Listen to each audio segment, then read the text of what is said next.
Welcome back to today's episode of Confessions of a Property Investor. Today, we'll be looking at a topic pertaining to emotion towards your investment property. I've got with me Michelle White, Hi. Director of Qualifications and Senior Executive of Chase Wealth Australia. She's been with us since the beginning. So today's topic essentially tackles do we really remove emotion when it comes to deciding on what property is best suited for our investment portfolio? Now, Michelle, again, as we say in many of our podcasts, and I must reiterate it each time, you are the first point of contact when it comes to facing our potential investors. Yes. And you obviously do get very general feedback from a lot of these potential investors of where they want to invest, areas that they've heard are good, that the media is, flogging on the TV. They've got a friend who's a developer who bought in this area and has flipped a home here and flipped a home there. So you get a lot of that sort of what I call entry-level chat. Do you want to take our listeners and our viewers through how you educate our potential investors away from that emotional decision and to make it more of a logical decision? Definitely. So there's a few things to be able to touch on that. And firstly, I guess, is breaking down where people's mindsets go towards how they choose a property in their own right before they've even spoken with us. Number one is the property type. Right. A lot of people will aim towards, I want a house, before actually having taken into account anything associated with that house compared to a townhouse or an apartment or a commercial asset. The other one might be the price point. For example, a certain location might have great growth at a $1.5 million mark, but no growth at that $600,000 mark, depending on the location, the livability, the demographics. And another one is, as you said before, location and different states, and where we're able to analyse why those areas have those growth components and what the driving factor is. But the person on the other side and our clients may not be able to. So again, they're going off the media. So when they come to you with those sort of statements, and they do have validity. Do you educate them around or I guess try to derive why they've come to that conclusion and try to give them some clarity on that? Definitely. It's often hearsay. Right. So they might have heard, as you said, a friend has done something, or the media. The media is a big one. Yes. Or having grown up just truly thinking that a certain location or a certain type of property is going to be more beneficial in the long run. Being able to provide them with, again, those facts and figures to remove the emotion. So, for example, if we're looking at growth rates, we want to be able to provide the knowledge and the insight to the clients to be able to trust the facts and figures and remove the conditioning that they may have as to why they were making that decision in the first place. Yes.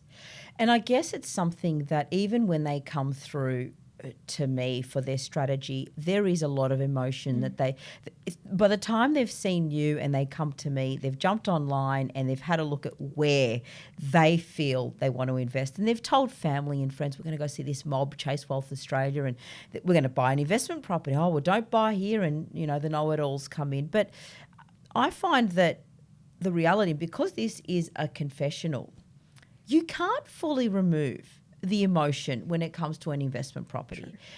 And I'll give you some validity around that. Okay, you say to a client, we look at the numbers and it's an apartment complex, 2-bedroom apartment in Bowen Hills in Brisbane. And this is just me being general. And that complex offers great rental yields. It's very sought after because of its location. Its capital sitting at about 5%, so it's going to have that continuous growth. It's in an area of Brisbane that is essentially higher end. You're looking at great restaurants, professional tenants.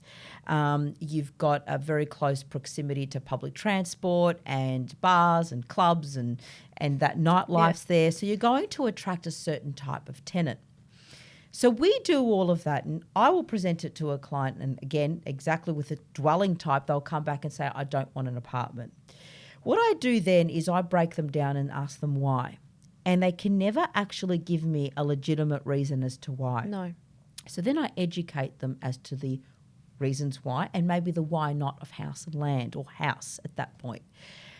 After that, I talk to them about not having to remove their emotion completely. You don't want an ugly apartment complex. You don't want something that you can't resell. For example, if it's an apartment complex and it doesn't have a barbecue area, pool area, security, some sort of Zen garden, a sauna, and close proximity within public transport, you don't want it.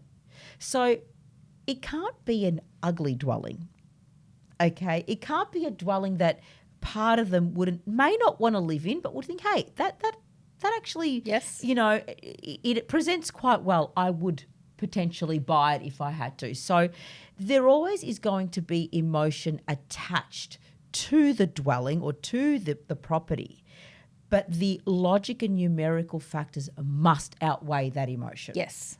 And I think the emotion sits more at the type of dwelling, which you and I break down for them. Where it needs to sit is kind of what the dwelling looks like. Yes. Okay, if it's hideous, don't buy it. But don't worry so much about the colours or the blinds. Blinds are a big one. Yep. Vertical blinds, I think they're absolutely hideous. But with investors, they work. Doesn't matter. It doesn't matter. Another thing they look at is backyard. Yes. Okay. Oh, the backyard's not that big. Tenants don't like to maintain a yard.